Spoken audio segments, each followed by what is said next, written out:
నమస్కారం, welcome to hit TV. ధర్మ మార్గం కార్యక్రమానికి స్వాగతం. ఈ రోజు మనతో పాటు ఒక ఆధ్యాత్మిక వ్యక్తి, ప్రొఫెషనల్ ముల్లపూడి సత్యనారాయణ మూర్తి గారు ఉన్నారు. వారితో మాట్లాడి మరిన్ని విషయాలు తెలుసుకుందాం. నమస్తే గురు. నమస్కారం మాషమా. ఎలా ఉన్నారు? బాగున్నానమ్మా. గురువు గారు, ఈ మే 14 నుంచి గురువు మారబోతున్నారు అంటున్నారు. ఏ రాశుల వారికి ఎలా ఉండబోతుంది అంటారు? మనకి ఫస్ట్ గురుడు ఈ మే 14వ తారీఖున 2025వ సంవత్సరంలో వృషభ రాశి నుంచి మనకి మిథున రాశిలోకి మారుతున్నాడు. ఓకే. దీనివల్ల ఒక్కొక్క రాశికి ఒక్కొక్క విధమైనటువంటి ఫలితాన్ని ఇస్తుంది అనమాట. ఓకే. ముందుగా మనము మేషరాశి. ఓకే. మేషరాశి వారికి 3-4 ఇళ్లల్లో ఈ గురుగ్రహం సంచరిస్తూ ఉంటుంది ఓకే. ఈ సంవత్సరం అంతా కూడా. దానివల్ల వీళ్ళకి అసలే ఏలినాటి శనిలో ఉన్నారు. ఈ ఏలినాటి శనిలో ఉన్నటువంటి వీళ్ళందరికీ కూడా బంధుమిత్రులతో విందు వినోద కార్యక్రమాల్లో పాల్గొంటారు. ఆ తర్వాత చక్కగా అధికమైనటువంటి ఖర్చు, పనులు లేటు జరగడం అనేది గురువు వల్ల జరుగుతుంది. ఓకే. పరిహారాలు ఏం చేసుకోవాలంటే గురుగ్రహానికి గురు జపం చేసుకోవాలా, గురు స్తోత్రాలు చదువుకోవాలా, గురువుకి కిలోంపావు మినుముల్ని, ఆవు పేడ, పసుపు రంగు వస్త్రాలని ఇచ్చి తర్వాత మనము ఈ దానాలు శనగలు, కిలోంపావు శనగల్ని దానం చేయాలి పేద బ్రాహ్మడికి. అంతేకాకుండా మేడి చెట్టుని చుట్టూ 108 ప్రదక్షిణాలు ఓం దత్తాత్రేయాయ నమః అంటూ తిరగాలి.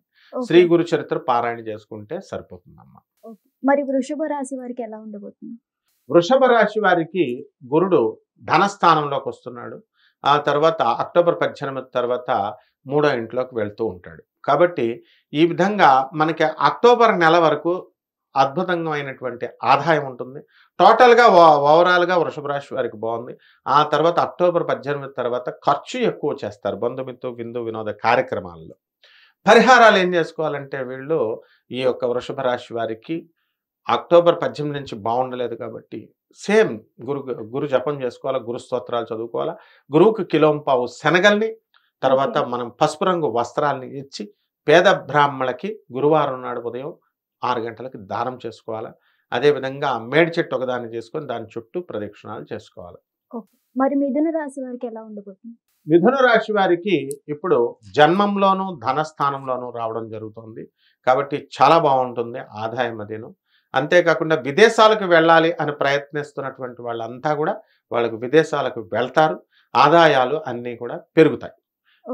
పరిహారాల దగ్గరికి వచ్చేసరికి మిథున రాశి వారికి మనకి రాహు జపం చేసుకోవాలా, రాహు స్తోత్రాలు చదువుకోవాలా, రాహుకి కిలోంపావు మినుముల్ని ఆవు పేడ రంగు ఉన్నటువంటి వస్త్రాన్నిచ్చి పేద బ్రాహ్మణులకి శనివారం నాడు ఉదయం 8 గంటలకి దానం చేసుకోవాలి. అలాగే దుర్గాదేవికి ఓం దుమ్ దుర్గాయై నమః అనేటటువంటి మంత్రంతో రోజు కుంకుమార్చన చేసుకోవాలి, ఇంట్లోనే చేసుకోవాలి. మరి కర్కాటక రాశి వారికి ఎలా ఉండబోతుంది? కర్కాటక రాశి వారికి వ్యయస్థానంలోను తర్వాత జన్మంలోనూ కూడా ఈ గురుగ్రహము మే 14 తర్వాత సంచరించడం జరుగుతుంది. దీనివల్ల పోలీస్ స్టేషన్లు, కోర్టు కేసుల్లోకి వెళ్ళడానికి అవకాశాలు ఉంటాయి. కాబట్టి వీళ్ళెవరు కూడా సెక్యూరిటీ సంతకాలు, బ్యాంక్ లోన్లకి వాటికి సంతకాలు పెట్టకూడదు.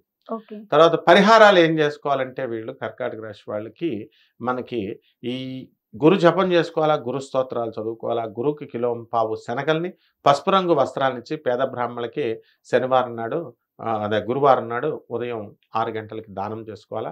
అలాగే ఒక మేడి చెట్టుని సెలెక్ట్ చేసుకుని ఆ మేడి చెట్టుకి బకెట్ నీళ్లు పోసి ఆ చెట్టు చుట్టూ ఓం ద్రాం దత్తాత్రేయాయ నమః అంటూ స్వామివారికి ప్రదక్షిణాలు చేసుకోవాలి చెట్టుకి.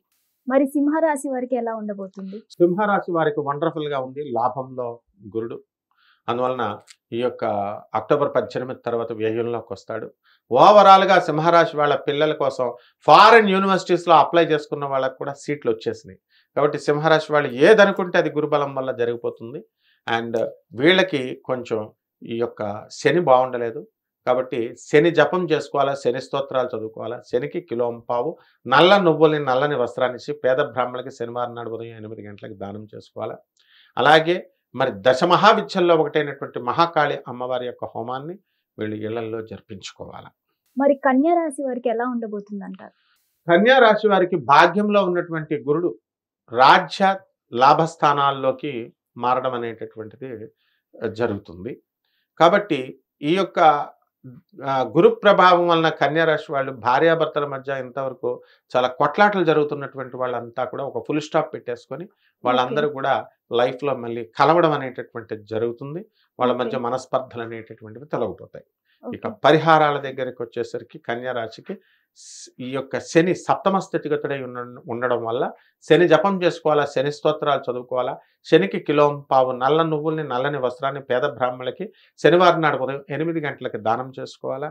అలాగే రావి చెట్టు చుట్టూ 108 ప్రదక్షిణాలు చేసుకుంటూ బకెట్ నీళ్లు పోసుకుంటూ చేసుకుంటే సరిపోతుంది. మరి తులారాశి వారికి ఎలా ఉండబోతుందంట? అత్యధికంగా లాభపడేటటువంటి వాళ్ళు తులారాశి వాళ్ళు. కాబట్టి ఈ తులారాశి వారికి గురుడు చక్కగా భాగ్యస్థానంలోకి వస్తున్నాడు. అదృష్టం కలిసి వస్తుంది. వీళ్ళకి రావాల్సినటువంటి ఆస్తులన్నీ కూడా కోర్టుల్లో ఉన్నటువంటి వ్యవహారాలన్నీ కూడా కదులుతాయి. అందువలన వీళ్ళకి డబ్బు కూడా ఎంతవరకు అప్పులు తెగ ఇచ్చినటువంటి వాళ్ళు ఉన్నారనమాట. ఆ అప్పులన్నీ కూడా తీర్చేస్తారు. పరిహారాల దగ్గరికి వచ్చేసరికి మనకి రాహు పంచమంలోకి వస్తున్నాడు మే 29వ తేదీ నుంచి. కాబట్టి రాహు జపం చేసుకోవాలా, రాహు స్తోత్రాలు చదువుకోవాలా. రాహుకి కిలోం పావు మినుముల్ని ఆవుపేట రంగు ఉన్నటువంటి వస్త్రాన్ని ఇచ్చి పేద బ్రాహ్మణులకి శనివారం నాడు ఉదయం 8 గంటలకి దానం చేసుకోవాలా. అలాగే ఓం దుర్గాయై నమః అన్న మంత్ర జపం చేసుకుంటే సరిపోతుంది. మరి వృశ్చిక రాశి వారికి ఎలా ఉండబోతుందంట? వృశ్చిక రాశి వారికి గురుడు అష్టమ నవమ స్థానాల్లో సంచరిస్తాడు. కాబట్టి ఒక మిశ్రమ ఫలితం అనేటటువంటిది వస్తుంది. గురుడు భాగ్యస్థానంలోకి వచ్చినప్పుడు విపరీతమైనటువంటి ధనాదాయము, అప్పులు బ్రహ్మాండంగా వస్తాయి. ఇప్పుడు మొత్తం మీద వృశ్చిక రాశి వాళ్ళకి ఈ సంవత్సరం అంతా కూడా డబ్బుల విషయంలో ఏం కొదవలేదు. అప్పుల రూపంలోనో లేకపోతే అక్టోబర్ 18 తర్వాత సంపాదన రూపంలోనో వస్తుంది. ఇక పరిహారాల దగ్గరికి వచ్చేసరికి వృశ్చిక రాశి వారికి శని బాగుండలేదు, రాహు బాగుండలేదు రెండు. కాబట్టి రాహు జపం చేసుకోవాలా, రాహు స్తోత్రాలు చదువుకోవాలా, రాహు కిలోం పావు మినుములను ఆవుపేట రంగు ఉన్నటువంటి వస్త్రాలను ఇచ్చి పేద బ్రాహ్మణులకి శనివారం నాడు ఉదయం 8 గంటలకు దానం చేసుకోవాలా. అలాగే శని జపం చేసుకోవాలా, శని స్తోత్రాలు చదువుకోవాలా. శనికి కిలోం పావు నల్ల నువ్వుల్ని నల్లని వస్త్రాన్ని పేద బ్రాహ్మణులకి ఇచ్చి దానం చేసుకుంటే సరిపోతుంది. మరి ధనుస్సు రాశి వారికి ఎలా ఉండబోతుంది? ధనుస్సు రాశి వారికి సప్తమ అష్టమ స్థానాల్లో సంచరించడం జరుగుతుంది. కాబట్టి మిశ్రమ ఫలితాలు ఇస్తారు. ధనుస్సు రాశి వాళ్ళు ఎంతో వ్యాపారాల్లో అప్పులు చేసి తీసుకొచ్చి పెట్టుబడులు పెట్టారు. మరి మా సరుకు ఎవరు కొనడం లేదండి అని షాపుల వాళ్ళ దగ్గర నుంచి ఫ్లాట్స్ వరకు, రియల్ ఎస్టేట్ వాళ్ళ వరకు బాధలు పడుతున్నారు. ఇటువంటి వాళ్ళందరికీ కూడా కొంత విముక్తి అనేటటువంటిది లభించడం జరుగుతుంది. పరిహారాల దగ్గరికి వచ్చేసరికి ధనుస్సు రాశి వారికి శని జపం చేసుకోవాలా, అర్ధాష్టమ శని. శని జపం చేసుకోవాలా, శని స్తోత్రాలు చదువుకోవాలా. శనికి కిలోం పావు నల్ల నువ్వుల్ని నల్లని వస్త్రాన్ని పేద బ్రాహ్మణులకి శనివారం నాడు ఉదయం 8 గంటలకి దానం చేసుకోవాలా. దశమహావిద్యల్లో ఒకటైనటువంటి మహాకాళి అమ్మవారి యొక్క హోమాన్ని వీళ్ళు ఇళ్లలో జరిపించుకోవడం ద్వారా అద్భుతమైనటువంటి ఫలితాలు లభిస్తాయి. మరి మకర రాశి వారికి ఎలా ఉండబోతుందండి? మకర రాశి వారికి గురుడు షష్ఠ సప్తమ స్థానాల్లోకి సంచరించడం జరుగుతుంది.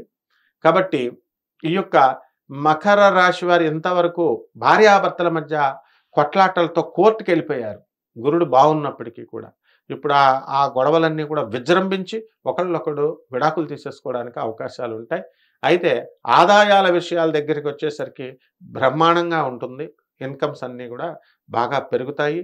కాబట్టి భార్యాభర్తల మధ్య సామరస్యం డెవలప్ చేసుకుంటే బాగుంటుంది. ఇక పరిహారాల దగ్గరికి వచ్చేసరికి వీరికి మనకి ఈ యొక్క మకర రాశి వారికి అష్టమ కేతువు నడుస్తాడు మే 18వ తేదీ దాటిన తర్వాత. కాబట్టి కేతు జపం చేసుకోవాలా, కేతు స్తోత్రాలు చదువుకోవాలా. కేతువుకి కిలోం పావు ఉలవల్ని ఈ యొక్క అన్ని రంగులు ఉన్నటువంటి వస్త్రాల నుంచి పేద బ్రాహ్మణులకి మనము సోమవారం నాడు ఉదయం 7 గంటలకి దానం చేసుకుంటే సరిపోతుంది పేద బ్రాహ్మణుడికి. ఓకే. మరి కుంభరాశి వారికి ఎలా ఉండబోతుంది? కుంభరాశి వారికి ఏలినాటి శని జరుగుతోంది ఇప్పుడు ప్రజెంట్. కాబట్టి ఈ ఏలినాటి శని సమయంలో మనకి ఈ యొక్క గురుగ్రహ ప్రభావం వలన మనకి పంచమ స్థితిలోకి వస్తున్నాడు. పంచమ షష్ఠ స్థితిగతుడైనటువంటి సంచారం జరుగుతుంది. కాబట్టి మిశ్రమ ఫలితాలు అనేటటువంటి లభిస్తాయి. పనులు లేనటువంటి వాళ్ళందరికీ కూడా పనులు దొరకడము, అలాగే పిల్లలు లేనటువంటి వాళ్ళకి పిల్లలు కలగడము, ఇవన్నీ కూడా జరుగుతాయి. ఇకపోతే ఏలినాటి శని జరుగుతుంది కాబట్టి శని జపం చేసుకోవాలా, శని స్తోత్రాలు చదువుకోవాలా. శనికి కిలోం పావు నల్ల నువ్వుల్ని నల్లని వస్త్రాలు ఇచ్చి పేద బ్రాహ్మణులకి శనివారం నాడు ఉదయం 8 గంటలకి దానం చేసుకోవాలా. అలాగే రావి చెట్టుకు ఒక బకెట్ నీళ్లు పోసి రావి చెట్టు చుట్టూ ప్రదక్షిణాలు చేసుకుంటూ ఓం శరేశ్చరాయ నమః అంటూ జపం చేసుకుంటే సరిపోతుందమ్మా. ఓకే. మరి మీనరాశి వారికి ఎలా ఉండబోతుంది? మీనరాశి వారు జలసా పురుషులమ్మ. అందువలన ఈ యొక్క మొత్తం అంతా కూడా ఎల్నెట్స్ అని జరుగుతుంది. అప్పుల బాధలు ఉన్నా సరే పార్టీలు మానరు చక్కగా వీళ్ళు. అందువల్ల ఓకే. ఉద్యోగంలో ఇన్సెక్యూరిటీ ఇదేమి లేదు. ఏలినట్స్ శని జరుగుతుంది కాబట్టి ఎన్ని పార్టీలు చేసుకున్నా మనసంతా డల్‌గా ఉంటుంది. డిప్రెషన్స్‌లో ఉంటారు వీళ్ళు. కాబట్టి ఈ భార్య యొక్క ఆరోగ్య సమస్య కోసం ఆలోచించేటటువంటి వాళ్ళు ఇప్పుడు శత్రు పీడ అనేటటువంటిది నివారించుకుంటారు.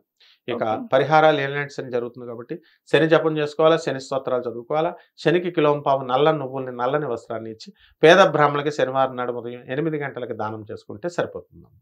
థ్యాంక్ యూ గురువు గారు. థ్యాంక్ యూ చాలా అమ్మా. చక్కగా